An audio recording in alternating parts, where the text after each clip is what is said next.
I saw my daughter-in-law, Ashley, throwing my granddaughter Isabella's baby blanket into the trash. I didn't think twice. I ran toward the dumpster and rescued it before it was too late. Thinking of Isabella, I grabbed that blanket and took it straight to my house. When I spread it out on the bed, my fingers touched something strange. There was something hard sewn inside the fabric, hidden between the layers of cotton. Curiosity washed over me like a cold shiver. I grabbed a pair of scissors from the drawer. My hands were shaking as I carefully opened the seam, tearing thread by thread. And when I saw what was hidden inside, I was in complete shock.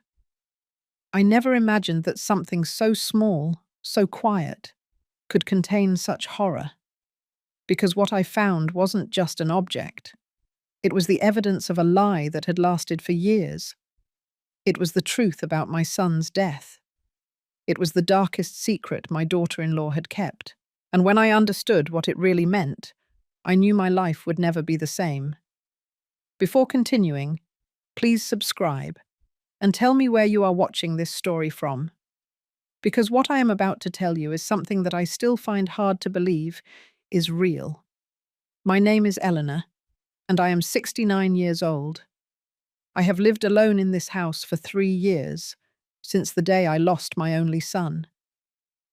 Matthew was only 32 years old when he died. It was in September, a Tuesday afternoon.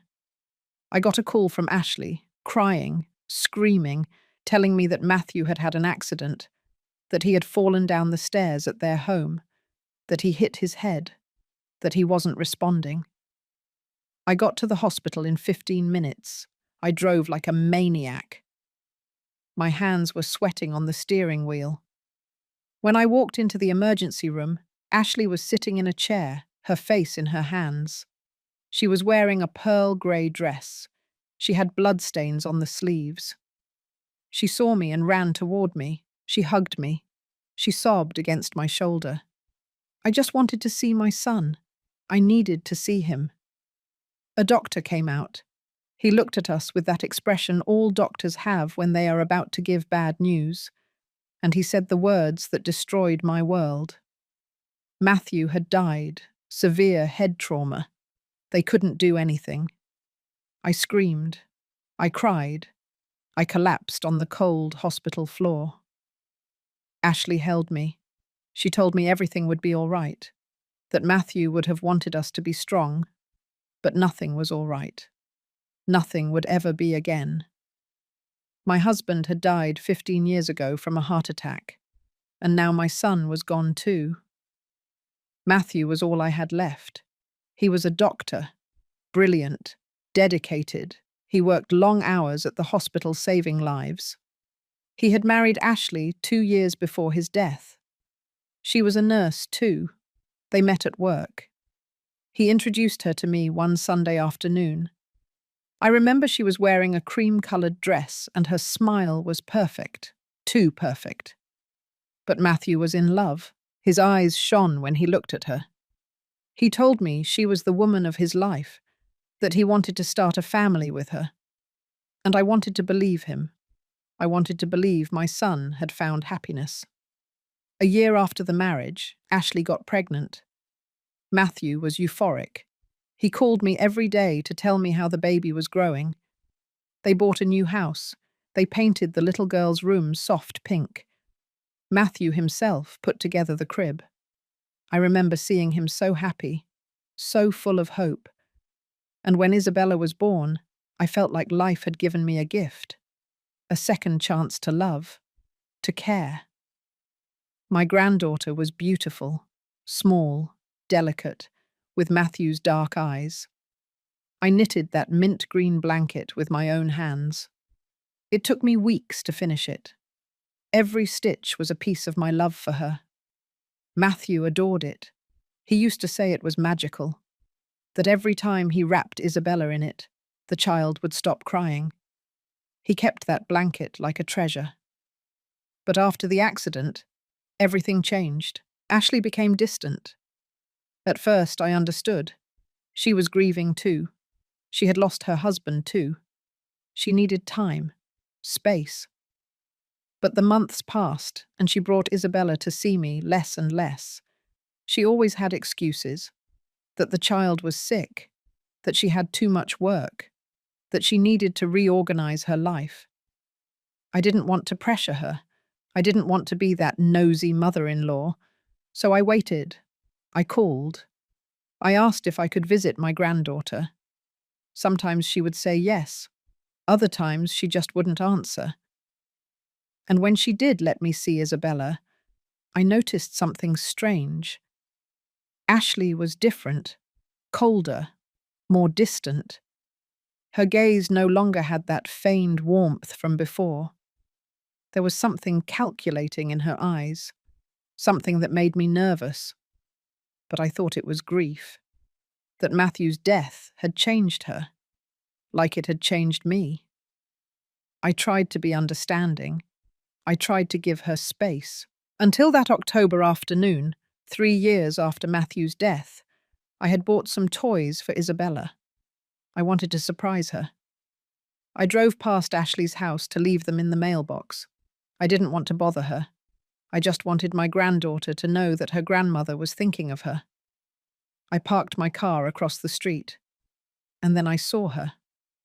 Ashley was coming out of the garage with trash bags, several black bags. She was forcefully dragging them toward the dumpster, and in one of those bags, I saw something that made my heart stop. Isabella's blanket, that mint green blanket that I had knitted with so much love. It was crumpled, half hanging out of the bag. Ashley shoved it inside the dumpster with a strange violence, as if she hated that blanket, as if she wanted to destroy it. I froze. Why was she throwing away something so special? Why was she getting rid of a memory of Matthew? I didn't understand. Ashley closed the dumpster lid and went back into the house. I waited a few minutes. My breathing was ragged. I felt a mixture of rage and sadness. When I was sure she wouldn't come out, I got out of the car. I walked toward the dumpster. I opened it. I searched through the bags until I found it. And there it was, dirty, wrinkled, smelling of expensive perfume and neglect. I carefully took it out. I held it against my chest, and I drove it home without looking back. I arrived home shaking. I locked the door. I went straight to my bedroom. I needed to be alone with that blanket. I needed to understand why Ashley had thrown it away like that, as if it were worthless trash. I spread it out on my bed carefully. I smoothed it with my hands. It was dirty, but intact. The lace edges were still firm. The mint green color looked dull under the lamplight. I ran my fingers over the entire surface. I felt every texture, every stitch I had made years ago. And then I felt it, right in the center of the blanket. A hard lump, rectangular, hidden between the layers of fabric. It wasn't part of the stuffing. It was something else. Something someone had put there on purpose. My heart started beating faster. My hands started sweating. What was this? Why was something hidden inside my granddaughter's blanket? I flipped the blanket over. I looked for an opening, a different seam, and I found it. On the bottom edge, almost invisible, there was a line of perfect stitches, made with thread the same color as the fabric. Someone had opened the blanket, put something inside, and sewn it back up so carefully that it was almost impossible to notice. I went to my nightstand. I took out my sewing scissors, the same ones I had used to knit that blanket years ago. My hands were shaking so much I could barely hold them. I took a deep breath. I found the start of the seam, and I began to cut. Slowly, thread by thread, every snip of the scissors sounded too loud in the silence of my room. I felt like I was opening something forbidden, something I shouldn't touch. But I couldn't stop now. I cut the last threads. The opening was exposed. I put my fingers inside. I felt something cold, metallic. I took it out carefully. and when I had it in my hands, the air escaped my lungs. It was a cell phone, small, black, turned off, old, based on the model, maybe 4 or 5 years old. I held it as if it were a bomb about to explode. Questions flooded my mind like an overflowing river. Why had Ashley hidden a phone in Isabella's blanket? How long had it been there? Why had she sewn it so carefully? And why now, after 3 years, had she decided to throw the whole thing away? I searched in my dresser drawer. I had an old charger I kept just in case. I plugged it into the wall. I plugged in the phone, and I waited. The seconds felt like hours. My breathing was shallow. My hands wouldn't stop shaking. The screen flickered. A faint light appeared in the corner. It was charging. I kept waiting. 5 minutes, 10 minutes, until finally the screen lit up completely. It didn't have a password, no security code.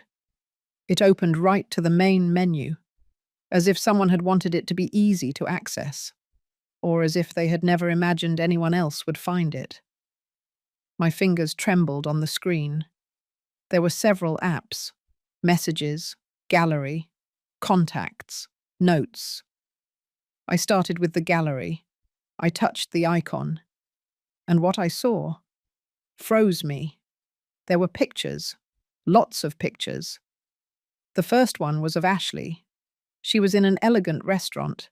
She was smiling, but she wasn't alone. There was a man next to her, young, handsome. He had his arm around her shoulders. He was kissing her on the cheek. That photo had a date. It had been taken 4 years ago, when Matthew was still alive, when Ashley was still married to my son. I felt something break inside me. I kept swiping. More photos. Ashley with the same man on the beach, in a hotel, in a car, hugging, kissing. All the photos were from 4 years ago. Ashley was having an affair. She was cheating on Matthew. And he never knew. He never suspected anything. Tears started rolling down my cheeks. My son had loved that woman. He had trusted her. And she had betrayed him. But that wasn't all. I kept checking. There were videos, several video files saved in a separate folder. I touched the first one. The screen went black. And then the image appeared. It was a home recording. The camera was fixed, as if resting on a piece of furniture. I could see a living room. Ashley and Matthew's living room. I recognized the grey sofa, the coffee table, the painting on the wall. And then they appeared. Ashley and that same man. They came in laughing. She was wearing a lavender dress. He held her waist. He kissed her. They fell onto the sofa. The scene was clear, too clear. I stopped the video. I couldn't keep watching. I felt sick. But I needed to know more. I needed to understand what was going on. I opened the Messages app. There were long conversations between Ashley and a contact, saved only as H. I started reading. The messages were from 4 years ago. At first they were romantic. Ashley told him how much she loved him, how much she missed him, that she couldn't stand being away from him, that she hated having to pretend with Matthew. That name. Matthew, my son. She spoke of him as if he were a nuisance, as if he were an obstacle in her way. The messages continued. They became darker, more desperate. Ashley wrote to that man that she wanted to be with him, that she wanted a life together, but that Matthew wouldn't agree to a divorce, that he was too traditional, that he would never let her go. And then a message appeared that broke my soul.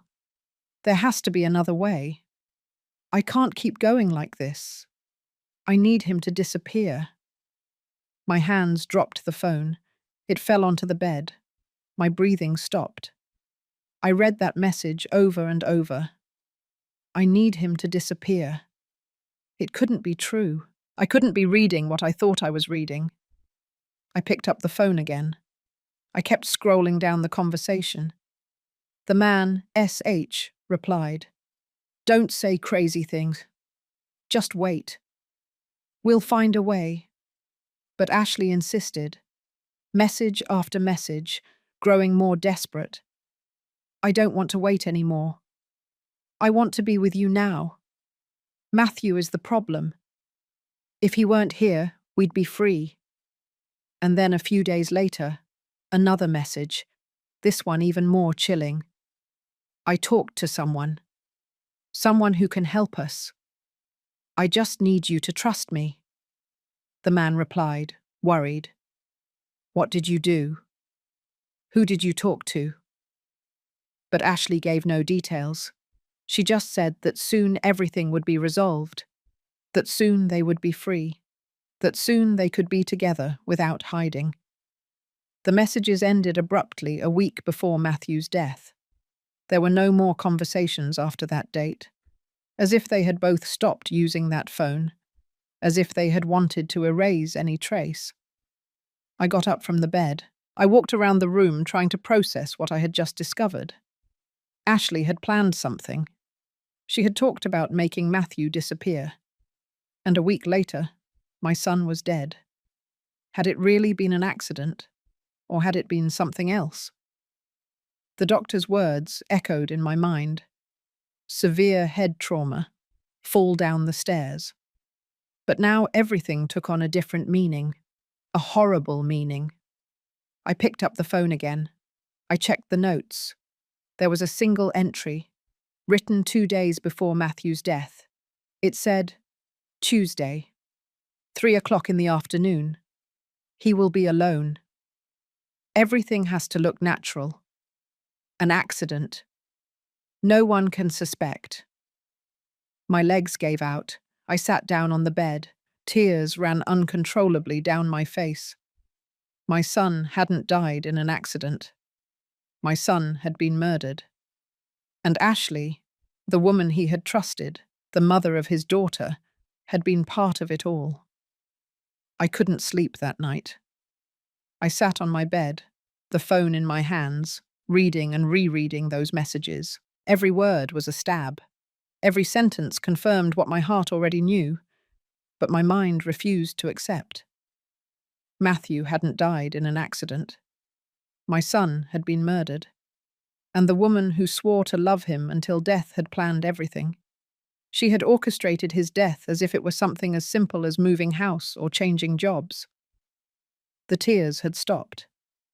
Only a deep emptiness remained in my chest. A black hole that swallowed everything. My memories of Ashley, the image I had of her. Everything had crumbled in a matter of hours. When the sun began to rise, I made a decision. I couldn't stay silent. I couldn't let Ashley continue to be free, walking around the world as if she hadn't done anything, raising Isabella with those blood-stained hands, the same hands that had planned to kill my son. But I needed help. I needed someone I could trust, someone who wouldn't think I was crazy, someone who would believe me. I thought about the police. But how could I show up with a phone I had taken out of the trash? How could I explain that I found it sewn into a blanket? I needed more than that. I needed to understand the whole story. I needed to know who that man was, that H that appeared in the messages, and I needed to know if they had actually gone through with their plan. I decided to call Gloria, my lifelong neighbor, a 65-year-old woman who had been my confidant since my husband died. She knew how to listen. She knew how to keep secrets. And above all, she knew me well enough to know that I wouldn't make up something like this. I dialed her number. She answered on the third ring. Her voice sounded sleepy. "Eleanor, are you okay? It's 6 o'clock in the morning." I took a deep breath. "Gloria, I need you to come to my house, now. It's urgent." There was a silence. Then I heard movement. "I'll be right there." She hung up. 15 minutes later, Gloria was knocking on my door. I opened it. She looked at me with concern. Her hair was pulled back in a quick ponytail. She was wearing a mustard-colored sweater over her pajamas. What happened? You look terrible. I stepped aside to let her in. I closed the door. I took her to my bedroom. I showed her the blanket spread out on the bed. The phone was still connected to the charger, and I started telling her everything. I told her how I saw Ashley throwing the blanket away, how I rescued it, how I found the hidden phone, and what I had discovered in it. Gloria listened in silence. Her face went from surprise to horror. When I finished talking, she picked up the phone. She checked the photos, the videos, the messages, the note, everything. Her hands were shaking too. When she looked up at me, there were tears in her eyes. My God, Eleanor, this is evidence of murder. I nodded. I know, but I can't just go to the police. I need more proof. I need to know who that man is. I need to understand everything before I take the next step. Gloria sat on the bed. She thought for a moment. What if we look on Ashley's social media? Maybe that man appears in her contacts. It was a good idea. I took out my laptop. I opened Facebook. I searched for Ashley's profile. It wasn't locked. I could see everything. Her photos, her posts, her friends. I started reviewing her contacts list. There were hundreds of names, too many to check one by one. Gloria leaned over my shoulder. Look for men whose name starts with H. That was the contact in the phone, right? I nodded. I filtered the search. Several names appeared: Henry, Harold, Hugh, Horace, Herbert. I started opening each profile. I was looking for the face of the man in the photos, the one who was with Ashley in those compromising images. I checked Henry. It wasn't him. Harold wasn't either. Horace was too old. Herbert didn't match. And then I opened Hugh's profile. Hugh Miller. And there he was. The same face. The same dark eyes. The same smile. It was him. The man in the photos. The man with whom Ashley had planned to get rid of my son. It's him, I whispered. Gloria looked at the screen. Are you sure? I went back to the phone. I compared the photos. There was no doubt. It was the same man. I went back to his Facebook profile. I started investigating. Hugh Miller, 38 years old. He lived in the same city as us. He worked for a construction company. I checked his public photos. There were several from years ago. In some, he was alone. In others, with friends. But there were no recent photos with Ashley. As if they had erased all trace of their relationship.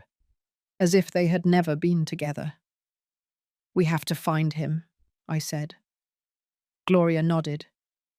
But be careful, Eleanor. If this man was involved in Matthew's death, he could be dangerous. I knew it, but I didn't care. I needed answers. I needed justice for my son. I searched for more information about Hugh online. I found his LinkedIn profile. He worked as a construction supervisor. He had contacts with several companies in the area. Nothing seemed out of the ordinary. He was a normal man, with a normal life. Except that he had helped plan a murder. Gloria suggested something I hadn't considered. What if we go to Ashley's house? Maybe we can find more evidence, documents, emails, something that connects everything. It was risky, but it made sense. If Ashley had hidden that phone in Isabella's blanket, maybe she had more things hidden. We can't just walk in like that, I said. We need an excuse. Gloria thought for a moment. What if you tell her you want to see Isabella, that you miss your granddaughter? While you distract her, I can discreetly look around. It wasn't a perfect plan, but it was all we had. We decided to try it that same afternoon. I sent Ashley a message. Hi, Ashley. I know I've been persistent lately, but I really miss Isabella. Can I stop by to see her this afternoon? Just for a little while?" 20 minutes passed before she replied. "Hi, Eleanor. Today is not a good day. Isabella is a little cranky. Maybe another day." I gritted my teeth. It was always the same. She always had excuses. But this time I wasn't going to take no for an answer. "Please, Ashley. It will only be a few minutes. I bought her a present. I want to give it to her in person." Another silence. Then her reply. "Fine, but only 30 minutes. I have things to do." It was all I needed. Gloria and I got ready. She would stay in the car at first. She would wait for my signal. If I managed to distract Ashley long enough, Gloria would come in with some excuse. We would look for anything that could serve as additional evidence. At 3 o'clock in the afternoon, we arrived at Ashley's house. It was a 2-story house. White paint, well-kept garden. The same house where Matthew had died, where he had supposedly fallen down the stairs, where his life had ended. I rang the doorbell. My heart was beating so fast I thought it would jump out of my chest. I heard footsteps. The door opened, and there was Ashley.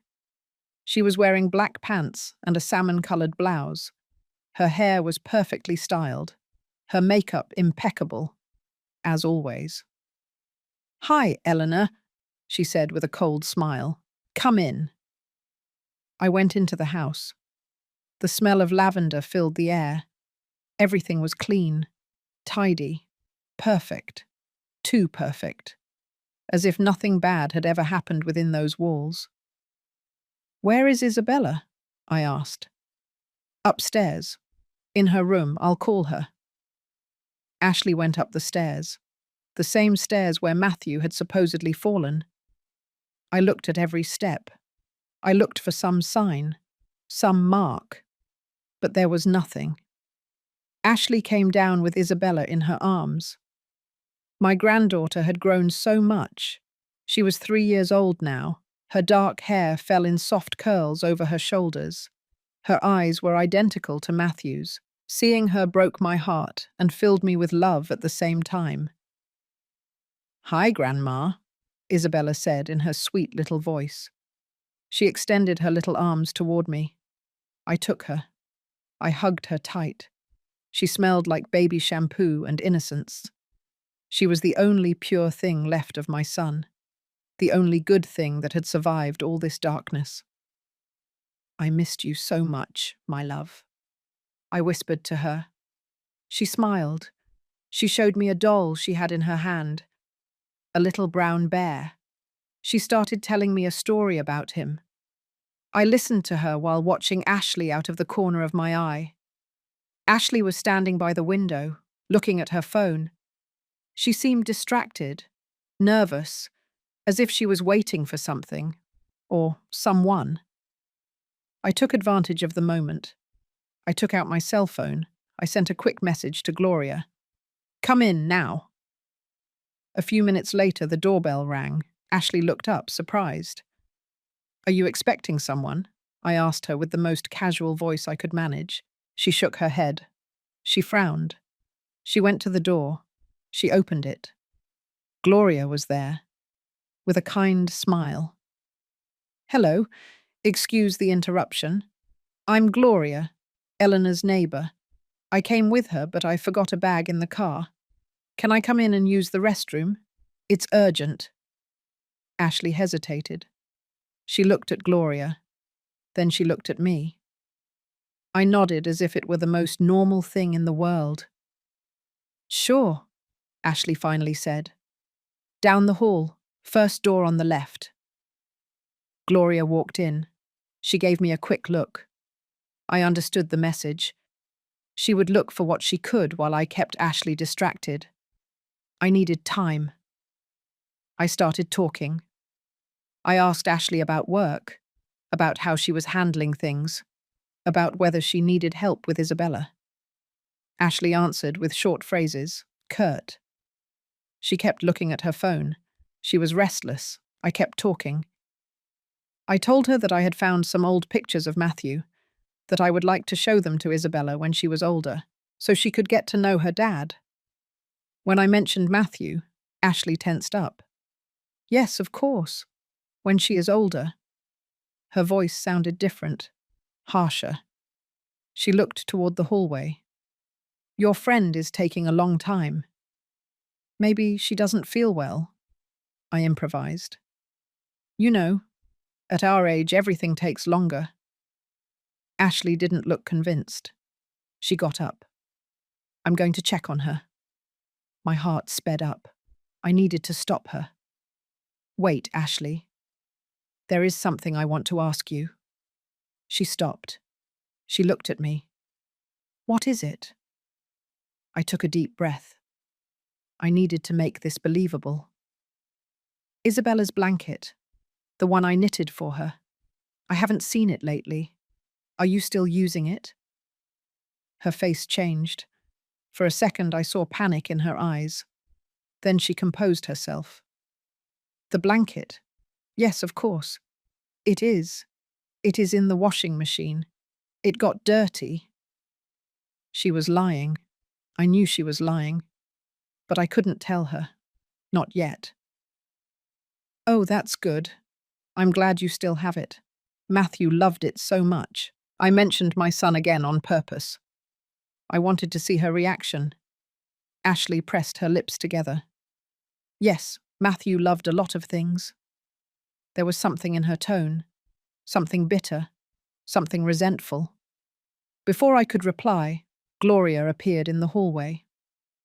Sorry for the delay. I feel better now. Ashley looked at her suspiciously. That's great. Gloria walked toward me. She gently touched my shoulder. It was the signal. She had found something. We needed to leave.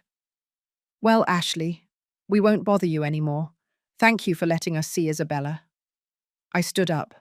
I kissed my granddaughter's forehead. I love you, little one.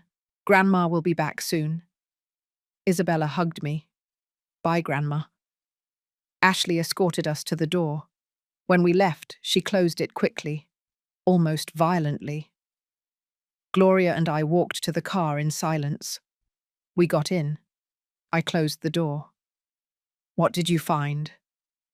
Gloria reached into her purse. She pulled out a manila envelope. It was in her bedroom, in the closet, hidden under some boxes. I opened the envelope. Inside were documents, papers for Matthew's life insurance. My son had a policy for $500,000, and the beneficiary was Ashley. The entire amount had been collected 3 months after his death. There were also bank statements, large transfers, one for $200,000 to an account in the name of Hugh Miller. My God, I whispered. She paid him. She paid him to help her kill Matthew. Gloria nodded. There's more. She took out another paper. It was a copy of a birth certificate. Isabella's. But there was something strange. The mother's name was not Ashley. It said Lydia Torres. Who is Lydia Torres? I asked. Gloria shook her head. I don't know, but according to this document, she is Isabella's biological mother, not Ashley. The world stopped. I didn't understand anything. Isabella wasn't Ashley's daughter, but Ashley was pregnant. I saw her. We all saw her.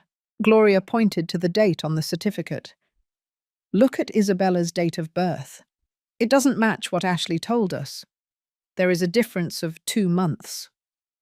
I checked the certificate. Gloria was right. According to that document, Isabella had been born months before Ashley had announced. This doesn't make sense. Did Ashley fake a pregnancy? Did she steal a baby? I don't know, Gloria said. But we need to find Lydia Torres. She is the key to all this. I went back home with Gloria. We sat in the living room. We spread all the documents over the table, the phone, the photos, the messages, the insurance papers. the birth certificate. Everything started to make sense. Ashley had planned Matthew's murder to get the insurance money. She had used Hugh to do it. She had paid him with part of the money. But there was also another story, the story of Lydia Torres and Isabella. "We need to search for information about Lydia," I said. I opened my laptop. I searched her name online, Lydia Torres. Several profiles appeared, but none seemed to match. I added the city to the search. And then I found something, a local newspaper article from 4 years ago. The headline read, "Young Mother Missing. Family asks for help locating Lydia Torres." There was a photo, a 23-year-old girl, long hair, sad eyes. According to the article, she had disappeared, leaving behind her 2-month-old baby. "Isabella," I whispered. "Lydia disappeared and left Isabella." Gloria read the article over my shoulder. Or maybe she didn't leave her. Maybe Ashley made her disappear. The idea chilled my blood.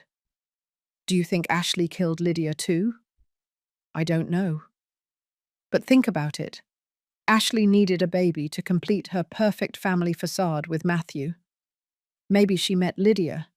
Maybe she took advantage of her. And when she no longer needed her, she got rid of her. It was a horrible theory, but it made sense.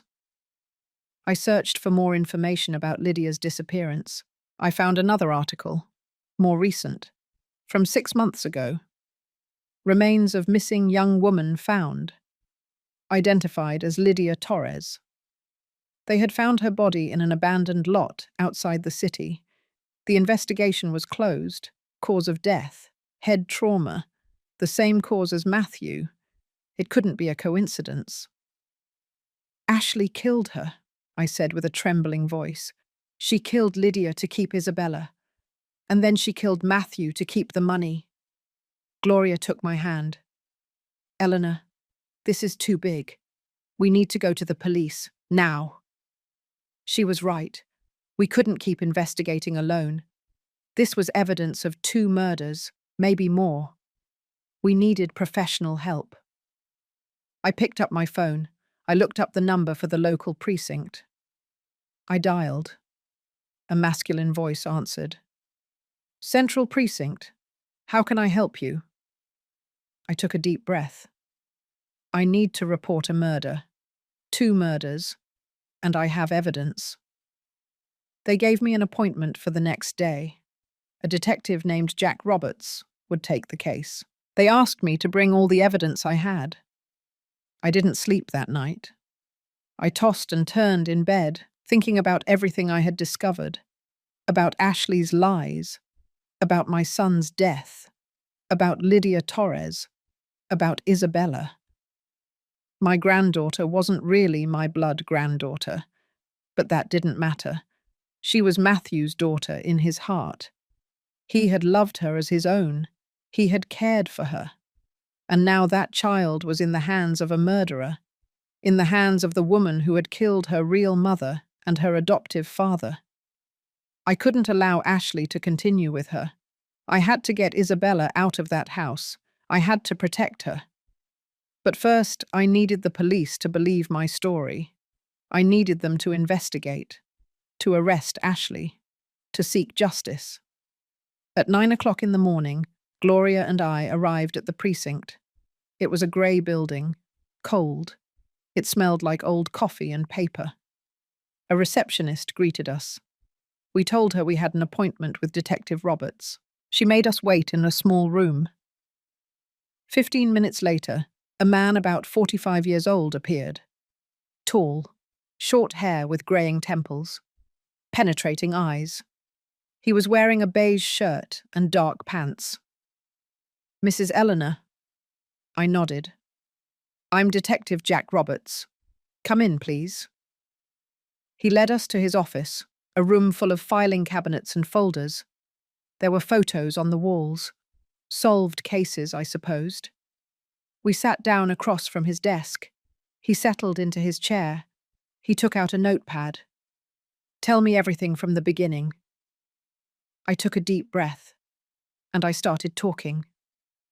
I told him about Matthew's death, about how Ashley had said it was an accident, about the blanket I saw in the trash, about the hidden phone, the photos, the messages, the videos, the note about the plan. I showed him everything. The phone, the insurance documents, the bank transfers to Hugh Miller, Isabella's birth certificate, with Lydia Torres's name, the articles about Lydia's disappearance and the discovery of her body. Detective Roberts listened in silence. He took notes. He reviewed each document carefully.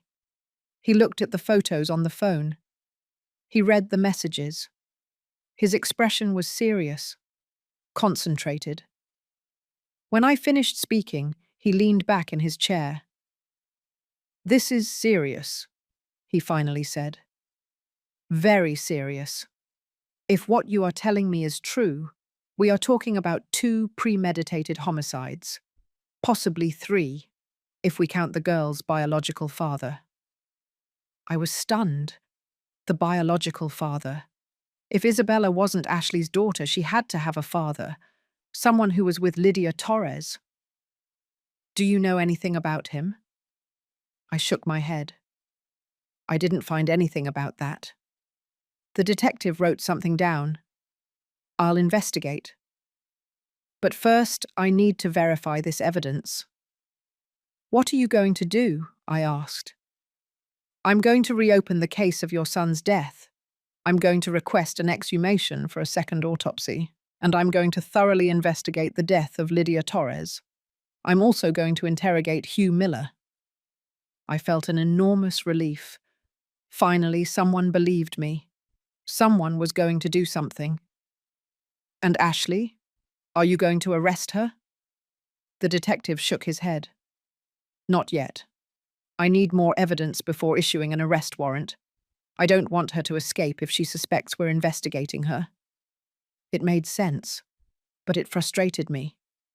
And in the meantime, Isabella is still with her. The detective looked at me with compassion. "I understand your concern, but legally, Ashley is the girl's guardian. I can't take her away without a court order, and for that, I need solid proof." "Isn't the phone enough?" The detective sighed. "It is important evidence, but a good lawyer could argue that it was planted, that we don't know for sure where it came from. I need more. I need testimonies, forensic evidence, clear connections." I felt helpless. "How long will all this take?" Gloria asked. The detective shrugged. "It depends. If I find what I'm looking for, maybe a couple of weeks. If not, it could take months." I didn't have months. I couldn't leave Isabella with Ashley that long. "There's something else," I said. "Ashley was nervous yesterday. She was constantly looking at her phone, as if she was waiting for something, or planning something." The detective wrote that down too. "Do you have any idea what it could be?" I shook my head. "No, but it gave me a bad feeling." "All right. I'm going to put discreet surveillance on her house. If she tries anything, we'll know." That calmed me down a little. At least they would be watching her. At least they would know if she tried to run away or hurt Isabella. We said goodbye to the detective. He gave us his personal number. "Call me if you notice anything strange. Anything. No matter what time it is." I nodded. Gloria and I left the precinct. The sun was high. It was hot, but I felt cold inside. "What do we do now?" Gloria asked. "Wait," I said bitterly. "Wait and pray that they find enough to arrest her." The following days were torture. Every hour seemed endless. I couldn't stop thinking about Isabella, about whether she was okay, about whether Ashley suspected anything, about whether she would try to escape. Detective Roberts called me every couple of days to give me updates. He had interrogated Hugh Miller. At first, he denied everything. He said he barely knew Ashley, that they were just work acquaintances. But when they showed him the photos and messages from the phone, he broke down. He confessed to the affair. He admitted that Ashley had talked to him about getting rid of Matthew. But he swore he never agreed, that he told her she was crazy, that he didn't want to be part of it. However, the bank transfers said otherwise. The detective pressured him. He showed him the statements. The $200,000 that Ashley had sent him 3 months after Matthew's death. Hugh couldn't explain it. He said it was a loan, that Ashley had given it to him to start a business. But he didn't have any documents to prove it. "I'm holding him for 24 hours, the detective told me.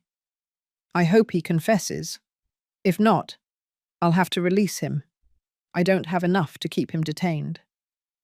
That night, Hugh asked for a lawyer and stopped talking. The detective had to release him. But the investigation continued. They exhumed Matthew's body. The second autopsy revealed something the first one had missed. There were signs of a struggle on his wrists. Bruises that indicated someone had restrained him. It hadn't been an accidental fall. "It was murder," the detective confirmed. "Your son was restrained and pushed down those stairs." Tears rolled down my cheeks. Knowing the truth was painful, but it was also necessary. Matthew deserved justice. They also investigated Lydia Torres's death more thoroughly. They found that the land where her body was found belonged to a company where Hugh Miller had worked as a supervisor. The connection was clear. Hugh had had access to that location. He could have taken the body there, buried it without anyone suspecting. Furthermore, they checked Isabella's adoption records. There were none. Legally, Isabella was still registered as the biological daughter of Ashley and Matthew, but the original birth certificate said otherwise. Someone had falsified documents. Someone had erased Lydia's trace. "We are building the case," the detective told me. "Little by little, every piece fits. Soon we will have enough to arrest her." 1 more week passed. A week of anguish, of fear, of sleepless nights. And then, one early morning, my phone rang. It was Detective Roberts. His voice sounded urgent. "Mrs. Eleanor, I need you to come to the precinct. Now. It's about Ashley." My heart stopped. What happened? There was a silence. "She tried to flee. We intercepted her at the airport. She had tickets for herself and for Isabella. They were going to leave the country. I got dressed in 5 minutes. Gloria came with me. We arrived at the precinct. The detective was waiting for us. He took us to an observation room. Through a glass window, I saw Ashley. She was sitting in a chair, handcuffed. Her makeup was smeared. Her hair was messy. "We arrested her 2 hours ago," the detective explained. "When she tried to go through airport security, our alert system was activated. She had fake passports for herself and the girl, and $500,000 in cash, divided into several suitcases." "Where is Isabella?" I asked desperately. "She's with social services. She's fine. Scared, but fine. They are going to need you to go and identify yourself as her grandmother, to see if she can stay with you temporarily while we resolve all this." I couldn't believe what I was hearing. Isabella was safe, away from Ashley, and I could have her with me, protect her as I should have done from the beginning. "I want to see her. Now." The detective nodded. "Of course. But first I need you to see this." He showed me a recording of the interrogation room. Ashley was sitting across from another detective. Her arms were crossed. Her jaw was tense. "I have nothing to say. I want a lawyer." The detective interrogating her didn't flinch. "He's on his way. But in the meantime, why don't you explain to me why you were trying to flee the country with $500,000 in cash?" Ashley didn't answer. She just looked at the table. The detective continued. We have evidence, Ashley. Messages, photos, bank transfers. We know about Hugh. We know about Lydia. We know about Matthew. Everything. Hearing Matthew's name, Ashley looked up. There was something in her eyes. Something dark. You don't know anything, she said in a cold voice. You can't prove anything. The detective smiled. It was a humorless smile. Oh no. We have the phone you hid in Isabella's blanket. The same one you threw in the trash thinking no one would find it. We have the messages where you plan to murder your husband. We have the transfers to Hugh Miller. Ashley turned pale. That phone. How? She stopped. She realized she had said too much. The detective leaned forward. Your mother-in-law found it. Eleanor. The woman from whom you snatched her son. The woman who is now going to keep Isabella while you rot in prison. Ashley's expression changed, from panic to fury. That meddling old woman. I knew I shouldn't have let her near the girl. I knew she was snooping. That's why I wanted to leave. That's why I needed to disappear before it was too late. Disappear? How did you make Lydia Torres disappear? The name dropped like a bomb. Ashley fell silent. Her breathing sped up. I don't know who you're talking about. The detective took out a photo. He put it on the table. It was Lydia, young, smiling, alive. Lydia Torres, Isabella's real mother, the girl who disappeared 4 years ago. The same one we found dead in a lot that belongs to the company where your accomplice Hugh worked. Ashley closed her eyes. I want a lawyer. I'm not going to say anything else. The detective leaned back. Suit yourself. But this is not going to disappear. We have enough to convict you. For double homicide. For fraud. For falsification of documents. You are going to spend the rest of your life in prison. The recording ended. Detective Roberts looked at me. She still won't confess. But she will. The evidence is overwhelming. What's going to happen to Hugh? I asked. We've arrested him too. He's in another room. And he is talking. He's blaming Ashley for everything. He says she manipulated him. That he was just following orders. That he was afraid of her. I wasn't surprised. Cowards always look out for themselves. Tell me what else Hugh said. The detective opened his notepad. According to Hugh, Ashley contacted him 4 years ago. They were having an affair.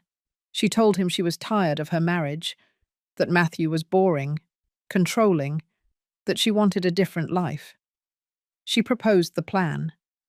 Wait until Matthew was alone at home. Push him down the stairs. Make it look like an accident. In exchange, they would share the life insurance money. My stomach churned. Hearing how they had planned my son's death was unbearable.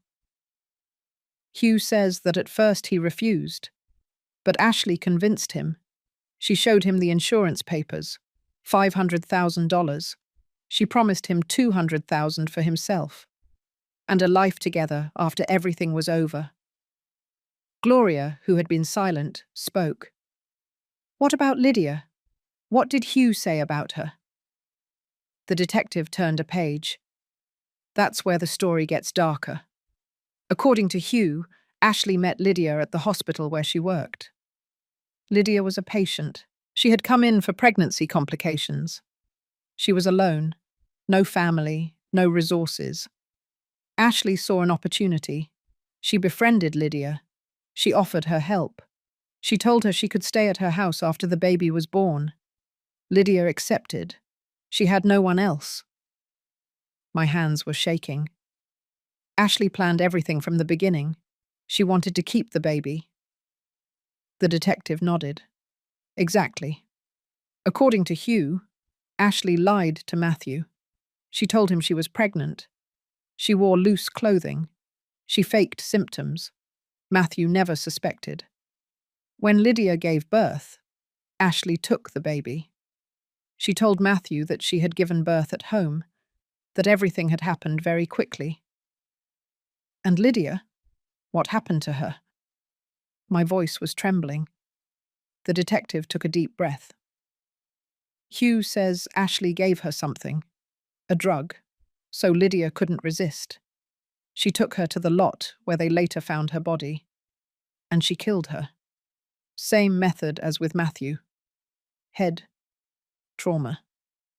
Tears ran down my face. Ashley wasn't just a murderer. She was a monster. She had killed a defenseless girl. She had stolen her baby. And then she had killed my son to keep his money.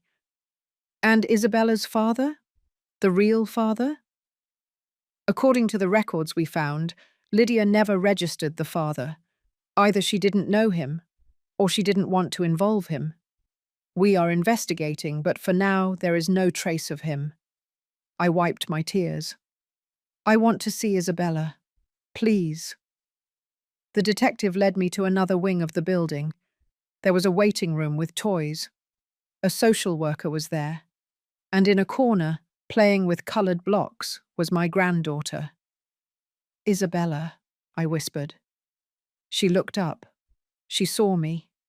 And she ran toward me. Grandma! I picked her up. I squeezed her against my chest. She clung to me. She was scared, confused, but she was safe. I'm here, my love. Everything is going to be all right. The social worker approached. Mrs. Eleanor, I'm Mary. I work with Child Protective Services. Detective Roberts explained the situation to me. We are going to need to do an evaluation before letting Isabella go with you. But everything indicates that it is what's best for the child. I will do whatever is necessary, I said. I just want to take care of her, protect her. Mary smiled warmly. I know, and I see that she loves you. That is important. I spent the next few hours with Isabella. We talked. I told her she would be staying with me for a while. I didn't tell her about Ashley, not yet. She was too small to understand. I would explain everything to her later, when she was older, when she could process the truth. For now, she just needed to feel loved and safe. Mary did the evaluations. She checked my house. She talked to me about my ability to care for a 3-year-old child. She asked questions about my health, my finances, my support network. Gloria was there the whole time, as a witness, as support. At the end of the day, Mary gave her approval. Isabella can stay with you temporarily. There will be follow-up visits, and eventually a hearing to determine permanent custody. But for now, you are her legal guardian. I signed all the necessary papers. I took Isabella's hand, and we left that building. Gloria drove us home in her car. The whole way, Isabella slept in my lap. Her breathing was soft, tranquil. When we arrived at my house, I took her to my bedroom. I put her down on my bed. I covered her with a soft blanket. I sat down next to her. I watched her sleep. She looked so much like Matthew. Those same eyes, that same nose. Although she didn't share his blood, she was his daughter in everything that mattered. I promise I will protect you, I whispered to her. No one will ever hurt you again. Your dad would have wanted you to be safe, and I will make sure that is the case. Gloria came into the room. She put a hand on my shoulder. You did it, Eleanor. You saved that child. I shook my head. No, I just did what any grandmother would do, what I should have done from the beginning. Gloria sat down next to me. Don't blame yourself. You couldn't have known what Ashley was capable of. Maybe she was right, but the guilt still gnawed at me.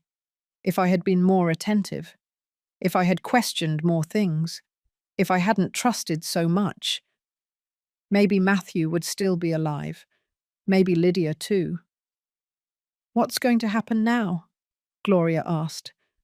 Detective Roberts is going to keep building the case. There will be trials, testimonies. It's going to be a long process.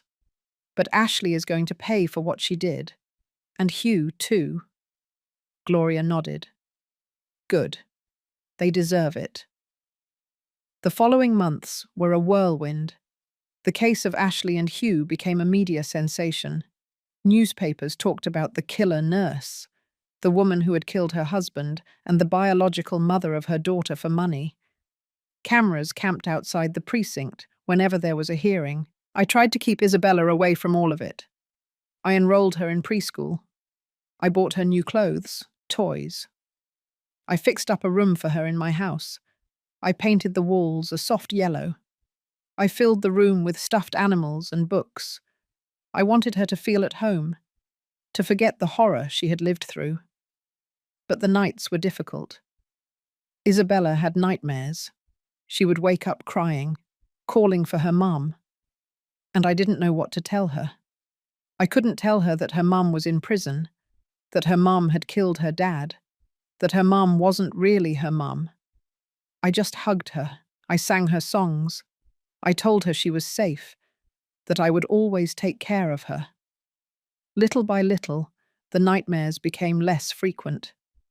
Isabella started smiling more, playing, being a normal child. That gave me hope. Detective Roberts kept me informed about the case. Hugh had accepted a plea deal with the prosecution. He would testify against Ashley in exchange for a reduced sentence, 25 years instead of life in prison. It angered me that he received leniency, but I understood that his testimony was crucial. Ashley, on the other hand, refused to plead guilty. Her lawyer argued that all the evidence was circumstantial, that there was no direct proof that she had committed the murders, that Hugh was lying to save his own skin. But the prosecution had a solid case. The phone with the messages, the photos, the videos, the bank transfers, Hugh's testimony, the forensic evidence from Matthew's second autopsy. Everything pointed to Ashley. The trial was scheduled for 3 months later. One afternoon, while Isabella was taking her nap, I received an unexpected call. It was Detective Roberts. "Mrs. Eleanor, I need you to come to the precinct. There is something you need to see." His voice sounded serious, more serious than usual. "What happened?" I asked with a racing heart. "I prefer to explain it to you in person. Can you come this afternoon?" I accepted. I asked Gloria to watch Isabella, and I went to the precinct. The detective was waiting for me in his office. He had a folder on his desk. "Please sit down." I sat down. He opened the folder. He took out some photos. They were images of crime scenes. One was of the lot where they found Lydia. Another was of the stairs where Matthew died. "Remember I told you we were investigating Isabella's biological father?" I nodded. "Yes. You said there was no record." The detective nodded. "Correct. Lydia never put the father's name on the birth certificate, but we kept investigating. We talked to Lydia's former co-workers, friends, neighbors, and we found something interesting. Several witnesses mentioned that Lydia was dating someone, a man who worked at the hospital, the same hospital where Matthew and Ashley worked." My stomach tightened. Who was he? The detective took out another photo. It was a hospital ID badge, a man about 30 years old, dark hair, light eyes. And then I saw it, the resemblance. It was unsettling. "That man," the detective said, "was named Adrian Wells. He was a lab technician, and according to several testimonies, he and Lydia had a relationship." "Where is he now?" I asked. The detective looked down. "He died 3.5 years ago, 6 months after Lydia's disappearance." I felt a chill. How did he die? The detective looked at me directly. "Car accident. He lost control of his car on a highway. fell down a ravine, died instantly. Another accident, I whispered. The detective nodded. Exactly. And guess who reported the accident? Who was the first to arrive at the scene? I didn't need him to tell me. I already knew. Ashley. The detective put another photo on the table. Ashley was on duty that night. She said she was on her way home when she saw Adrian's car go off the road. She called emergency services. But when they arrived, Adrian was already dead. We believe she killed him too. The detective took a deep breath. We have no proof. The case was closed as an accident. But now, with everything we know, we are reopening the investigation. There are too many coincidences. First, Lydia disappears. Then Adrian dies. Then Matthew dies. All connected somehow. All dead in circumstances that Ashley could have manipulated. My hands were trembling. How many people did she kill? How many lives did she destroy? The detective closed the folder. I don't know yet, but we're going to find out. I'm going to review every case, every suspicious death connected to Ashley in the last 5 years. If there are more victims, we will find them. I left the precinct in a state of shock. Ashley wasn't just a murderer. She was a serial killer, meticulous, calculating. She had eliminated anyone who stood in her way. Lydia because she had the baby Ashley wanted.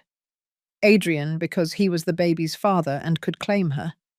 Matthew because he had the money she needed. I went back home. Gloria was waiting for me in the living room. What happened? You look pale. I told her everything. About Adrian. About the possibility of more victims. Gloria put her hands over her mouth. My God, it's worse than we thought. I couldn't sleep that night. I stayed awake thinking about all of Ashley's victims. About Lydia. About Adrian. About Matthew. About how many other people might have been her victims. About how much pain she had caused. And about how I had been so blind, so close to her for years, without seeing who she really was. The next morning, Detective Roberts appeared at my house unannounced. He had more news. We found something else. We checked the medical records at the hospital where Ashley worked. There were 3 suspicious deaths of patients under her care in the last 4 years. All were elderly. All died of cardiac arrest. At the time, nothing was suspected. It was attributed to complications of old age. But now we are exhuming the bodies, looking for traces of medication that could have induced the arrests. I felt dizzy. Are you saying Ashley killed her own patients? The detective nodded. It's a possibility. If the analyses confirm that they were poisoned, then we would be talking about at least 6 victims, possibly more. Why would she do it? What did she gain by killing those elderly people? The detective took out another folder. Money. It was always about money. 2 of those patients modified their wills shortly before they died. They left significant donations to the hospital. Ashley had been very kind to them, very attentive. She gained their trust. And then, mysteriously, the money from those donations disappeared. It never reached the hospital. It was diverted to phantom bank accounts. We are tracking those accounts. And all of them have a connection with Ashley or with Hugh. I couldn't believe what I was hearing. Ashley had built a criminal empire. She had killed, stolen, lied, and all with a perfect smile and elegant dresses. No one had suspected. No one until I found that phone. There's something else, the detective said. Hugh is cooperating more than expected. He says Ashley has hidden documents, evidence she kept as insurance, in case Hugh ever betrayed her. She wanted to have something to threaten him with. What kind of documents? The detective leaned forward. Bank records, contracts, even videos. Hugh says Ashley recorded him helping her with Matthew's murder, that she has those recordings hidden somewhere. Where? The detective shook his head. Hugh says he doesn't know, that Ashley never told him, but he thinks they might be in her house, in some hiding place only she knows about. My mind worked fast. We need those documents. If they exist, they could seal the case against her. The detective nodded. We already have a search warrant. We are going to search the house from top to bottom, every corner, every wall, until we find what we are looking for. That afternoon, a team of police officers entered Ashley's house. I accompanied them. I wanted to be there. I wanted to see them dismantle her perfect life piece by piece. They searched everything. The drawers, the closets, they lifted rugs, they knocked on walls looking for hidden compartments. And after 4 hours, one of the officers yelled from the basement, "I found something." We ran down. The officer had moved an old bookshelf. Behind it was a safe built into the wall, small, discreet. "We need to open it," the detective said. They brought in a specialist. He opened the safe in 20 minutes, and inside we found a treasure trove of evidence. There were external hard drives, USB drives, folders with documents, printed photos. Everything was meticulously organized, every file labeled, every document in its place. It was Ashley's personal archive, her record of crimes. It's as if she wanted to remember everything, the detective said while reviewing the documents. As if she was proud of what she had done. Among the files were videos of Ashley and Hugh planning Matthew's murder, videos of Ashley confessing everything on camera, as if she was documenting her crimes for posterity. In one of the videos, Ashley spoke directly to the camera. Her voice was cold, devoid of emotion. "If anyone is watching this, it means I made a mistake, that I got caught. But I want you to know that I don't regret anything. I did what I had to do. I eliminated obstacles. I took what I deserved. Matthew was weak. Lydia was a means to an end. Adrian was a risk. The elderly were opportunities. I feel no remorse. I just did what no one else had the courage to do." The video ended. The detective turned off the screen. With this, her case is closed. She is going to spend the rest of her life in prison. The trial began 2 months later. The courtroom was packed. Journalists, curious onlookers, family members of the victims Ashley had left in her wake. I was in the front row. I wanted to look her in the eyes. I wanted her to know that she hadn't won, that the truth had come to light. Ashley entered in handcuffs. She was wearing a dark grey suit. Her hair was pulled back. No makeup. She looked different, smaller, more real. She was no longer the perfect woman everyone knew. She was just a criminal facing the consequences of her actions. Our eyes met. For a second, I saw something in her eyes. It wasn't regret. It was rage. Rage because she had been caught, because her perfect plan had collapsed. She looked away. She sat down next to her lawyer, and the trial began. The prosecutor was a woman in her 40s, firm, direct. She presented the case with precision. She showed the photos, the messages from the phone, the videos from the safe, the forensic testimonies. Every piece of evidence was like a nail in Ashley's coffin. Hugh testified. He entered the courtroom in shackles. He looked broken, gaunt. He started speaking in a trembling voice. He recounted how Ashley had seduced him, how she had proposed the plan, how the two of them had waited until Matthew was alone. "I held his arms," Hugh confessed. "Ashley pushed him. I saw him fall down the stairs. I heard the thud of his head against the floor. And I didn't do anything. I just stood there while she called emergency services, faking panic." Tears ran down my face. Hearing the details of my son's death was heartbreaking, but I needed to hear it. I needed to know exactly what they had done to him. Hugh continued talking. He talked about Lydia, about how Ashley had asked him for help to get rid of her. Ashley gave her something, a drug. Lydia became unconscious. I took her to the lot. Ashley hit her head with a rock. Then we buried her. The whole thing took less than an hour. The courtroom was in complete silence. Only the sound of collective breathing could be heard. People were horrified. Hugh also talked about Adrian. Ashley followed him that night. She waited until he reached the lonely road. She rammed him with her own car. She pushed him off the road. Then she reported the accident as if she had just passed by. No one suspected. Ashley's lawyer tried to discredit Hugh. "You are lying to reduce your sentence. You are blaming my client for everything to save yourself." But Hugh did not retract. "I am not lying. I have to live with this for the rest of my life. The least I can do is tell the truth." Then came the forensic experts. They explained the results of the autopsies, the marks on Matthew's wrists, the type of trauma Lydia suffered, the medications found in the bodies of the elderly patients at the hospital. Everything confirmed Hugh's version.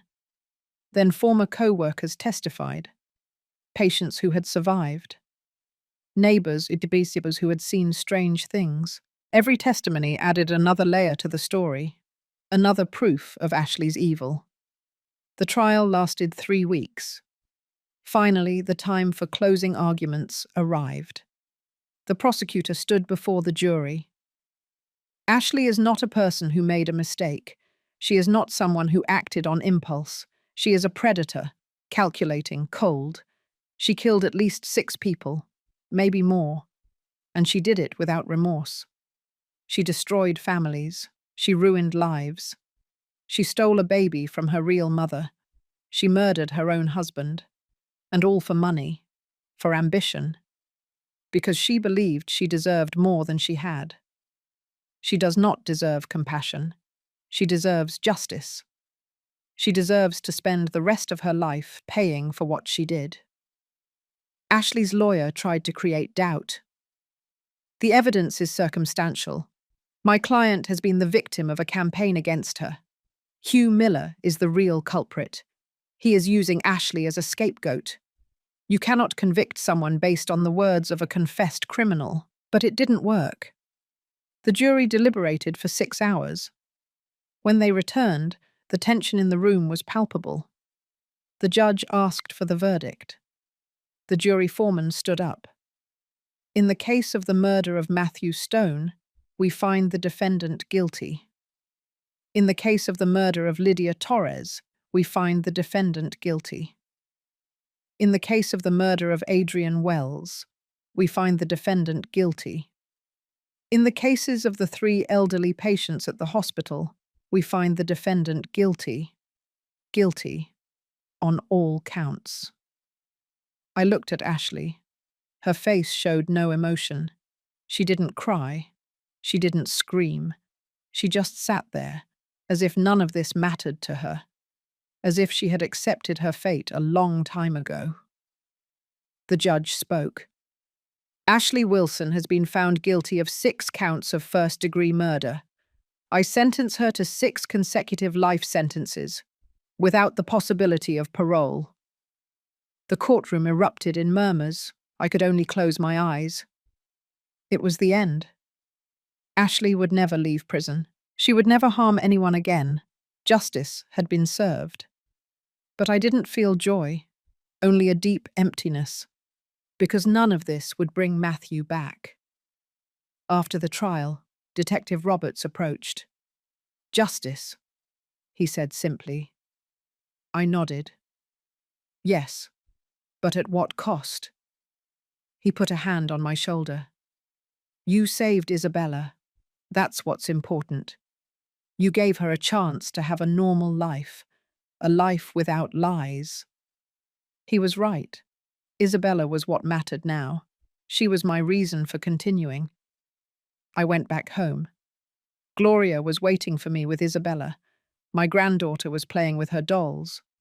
When she saw me, she ran toward me. "Grandma, where were you?" "I had something important to do, my love. But I'm done now. Now I'm here with you." I hugged her tight. She smelled like cookies and happiness. She was all I needed. The following days were calmer. The media circus began to fade. People found other stories to tell. I focused on Isabella, on giving her the childhood she deserved. I took her to the park. We read stories before bed. We baked cookies together. Little by little, she started calling me Mum. At first it surprised me. Then I realized it was natural. I was the only maternal figure she had now. "Is it okay if I call you Mum?" she asked me one night. She was 4 years old already. She was lying in her bed. I was stroking her hair. "Of course, my love. You can call me whatever makes you feel comfortable." She smiled. "Mum, Grandma." I laughed. "Mum, Grandma." She nodded. "Because you're my grandma, but you're also like my mum." My heart melted. "I like it. Mum, Grandma sounds perfect." I kissed her on the forehead. "Now sleep. Tomorrow we'll go to the zoo." The months passed. They turned into years. Isabella grew up. She started elementary school. She made friends. She learned to read, to write. She was a brilliant child, full of life. Sometimes I saw Matthew in her gestures, in her smile, and that gave me peace. Gloria continued to be my confidant, my support. We had dinner together every week. We talked about everything, about Isabella, about life, about how we had survived all that. "You are stronger than you thought," she would tell me. "You saved that child. You gave her a future." One day when Isabella was 7 years old, she asked me a question I feared. "Mum, Grandma, where is my other mum, the one who carried me in her tummy?" I took a deep breath. I knew this moment would come. I had prepared what to say. "Your mum was named Lydia. She was a very brave woman. She loved you very much. Why isn't she here?" Isabella looked at me with those innocent eyes. "Because she had to go to heaven. But before she left, she asked me to take care of you, to give you all the love she couldn't give you." It wasn't entirely a lie. In my heart, I believed Lydia would have wanted me to take care of her daughter. "And my dad?" Another difficult question. "Your dad is in heaven too. His name was Matthew. He was my son, and he would have loved you with all his heart." Isabella thought for a moment. "Then you are my real grandma, from my dad." I nodded. "Yes, my love, I am your real grandma." She smiled. "I like it, because then we are connected, by the heart." I hugged her. Exactly by the heart. I decided not to tell her about Ashley. Not yet. Maybe when she was older, when she could understand. Years later, when Isabella turned 16, I told her the whole truth. She deserved it. We cried together. She asked questions. She processed the information. It was difficult. But in the end, she told me something I will never forget. "Thank you for saving me, for giving me a life." "You saved me too," I replied. "You gave me a reason to keep going after losing your dad." We hugged, and I knew that we had healed together, that despite all the pain, all the darkness, we had found light. The blanket that had caused everything was still stored in my closet. I had washed it, repaired it. Sometimes I would take it out. I would look at it. I remembered how a small object had uncovered so many secrets, how it had been the catalyst for discovering the truth. Today, Isabella is 21 years old. She is studying medicine at college. She wants to be a pediatrician. She says she wants to help children like her. Children who have been through difficult situations, who need someone who understands them. I am so proud of the woman she has become. Sometimes I wonder what would have happened if I hadn't seen Ashley throwing that blanket in the trash, if I hadn't rescued it, if I hadn't found the phone. Ashley would still be free. Maybe she would have killed more people. Isabella would be growing up under the care of a murderer. But fate had other plans. That October afternoon, 18 years ago now, something urged me to act, something bigger than me. Maybe it was Matthew, maybe it was Lydia, guiding me from wherever they were, making sure their daughter was safe. Gloria is still my best friend. She is 83 years old now. I am 87. We meet every afternoon for tea. We talk about old times, about how we survived that nightmare, about how we built a new life after the horror. "Do you ever think about her?" Gloria asked me one afternoon. I knew who she was referring to. Ashley. "Sometimes," I admitted. "I wonder if she ever felt anything, any remorse, any guilt." Gloria shook her head. "People like her don't feel. They just calculate. They just take." She was right. Ashley had never shown regret, not even in prison. According to what Detective Roberts told me years ago, she still insisted that she hadn't done anything wrong, that she had only taken what was due to her, that the world owed her more than it had given her. Hugh, on the other hand, did show remorse. He wrote letters asking for forgiveness, to the victims' families, to me. I never responded. I couldn't forgive someone who had helped kill my son, but at least he had the decency to admit his guilt, to try to atone for his sins. He died in prison 5 years ago, a heart attack. He was only 53 years old. When I found out, I felt nothing, neither relief nor sadness, only indifference. It was a closed chapter in a story I preferred to forget. Ashley is still alive, serving her 6 consecutive life sentences in a maximum security prison. Isabella once asked me if I wanted to visit her, to see the woman who had killed her father, who had stolen her childhood. I flatly refused. I don't need to see her, I don't need her explanation. All I need is to know that she is where she should be, paying for what she did. Isabella respected my decision. She also had no interest in meeting Ashley. For her, that woman was a ghost of the past, someone who existed only in stories, in warnings about what human evil is capable of. Her real family was me. It was Gloria. It was the friends she had made, the people who truly loved her. A few months ago, Isabella brought me something, a gift, wrapped in lavender paper. "Open it," she told me with a smile. I unwrapped the package carefully. Inside was a blanket, new, hand-knitted, mint green in colour, exactly the same as the one I had made so many years ago. "I made it myself," Isabella said. "I learned to knit. I wanted to recreate the blanket that united us, the one that saved my life." Tears streamed down my face. I hugged her tight. "It's perfect. It's the most beautiful thing anyone has ever given me." That night, I spread the new blanket on my bed. Next to it, I took the old blanket out of the closet, the one I had kept all these years. I compared them. They were almost identical. But this new one had no hidden secrets. It had no pain sewn into its fibers. It only had love. Pure love from a granddaughter to her grandmother. "You know," Isabella told me while we were having dinner, "I've been thinking about Lydia, about my biological mum. I wish I could have met her."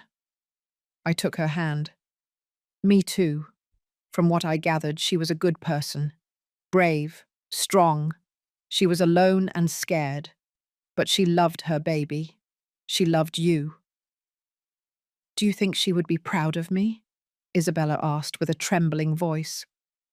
I'm sure of it, I replied without hesitation. She would be incredibly proud of the woman you are, of your accomplishments, of your kind heart. I believe that from wherever she is, she watches over you. She protects you, just like your dad, Matthew. Isabella smiled through tears. And are you, Mum? Grandma? Are you proud of me? I looked into her eyes, those eyes that reminded me so much of my son. More than proud. You are the reason I am still here. The reason why every day is worth it. You saved me as much as I saved you. That night, before sleeping, I held both blankets, the old one and the new one. I thought about the entire journey, the pain, the losses, the secrets I had discovered, the justice I had achieved, and the love I had found in the midst of the darkness. The old blanket had been my guide, my map to the truth. It had contained the secret that unmasked a monster, that saved an innocent child, that brought justice for the dead. It was more than a simple blanket.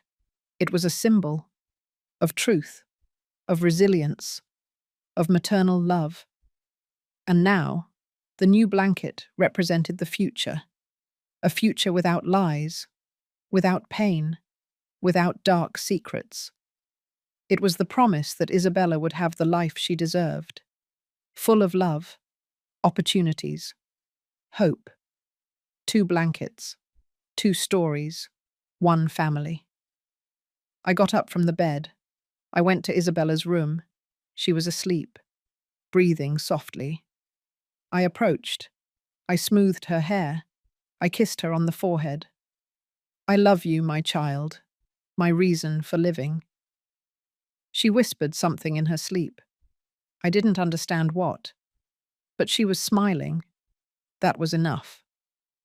I went back to my room. I lay down. I closed my eyes. And for the first time in years, I didn't have nightmares.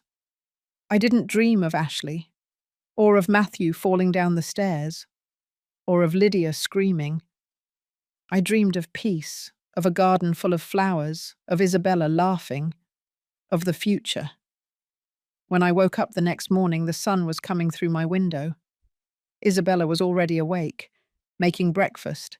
It smelled like coffee and toast. Good morning, Mom, Grandma, she greeted me. Good morning, my love. I sat down at the table. I watched her move around the kitchen, so full of life, so strong, so different from the scared child I had rescued years ago. She had grown up. She had become someone incredible. And I had had the privilege of seeing it, of being part of her story, of helping her write a different ending than the one Ashley had planned. What are you thinking about? Isabella asked me while pouring me coffee. I smiled. How lucky I am to have you, to have found that blanket that day. Isabella sat down across from me. I think about that too, how such a simple object changed everything. It saved my life. It wasn't the blanket, I told her. It was you, your existence, the love your dad felt for you. That was what gave me the strength to seek the truth, to never give up. We ate breakfast together. We talked about her plans, about college, about her dreams. And I felt that Matthew was there with us, proud, happy. That afternoon, I decided to do something I had put off for years. I went to the cemetery, to Matthew and Lydia's graves. They were in different sections, but I visited both of them. I brought flowers, lilacs for Matthew, white roses for Lydia. I knelt in front of my son's grave. Hello, my love. Isabella is doing well. She is growing up beautiful, strong, smart, I know you would be proud of her. I am doing my best, trying to be for her what you would have been. I miss you every day, but I keep going. For her. For you. Then I went to Lydia's grave. It was simpler. Fewer flowers. Fewer visitors. Hello, Lydia. We didn't meet, but I am taking care of your daughter. I love her as if she were my own. She is wonderful. She inherited your strength, your bravery. I want you to know that she is safe, that she is happy, that she will never lack love. The wind blew softly. It moved the leaves of the nearby trees. I felt a strange peace, as if both of them were thanking me, as if they knew that I had kept my promise, that I had protected Isabella, that I had given her the life she deserved. I returned home as the sun began to set. Isabella was waiting for me with dinner ready. We ate together. We laughed. We told stories. And when it was time for bed, I went to my room. I took the new blanket, the one Isabella had given me. I wrapped myself in it. And as I closed my eyes, I thought about everything that simple blanket represented. The old one had guarded secrets. It had exposed lies. It had brought justice. The new one guarded promises, hopes, unconditional love. Both were part of our story, of our journey. And as I looked at the stars through my window, I understood something profound. That water never forgets. That secrets always find a way to come out. That the truth, although painful, is always better than a lie. And that love, true love, survives any darkness. The blanket had been the beginning, but Isabella was the end. The happy ending none of us expected. The miracle that was born from the tragedy. And as I fell asleep, I whispered one last prayer. For Matthew, for Lydia, for Adrian, for all of Ashley's victims. Rest in peace. Your sacrifice was not in vain. Isabella lives. Isabella thrives. And that is all that matters.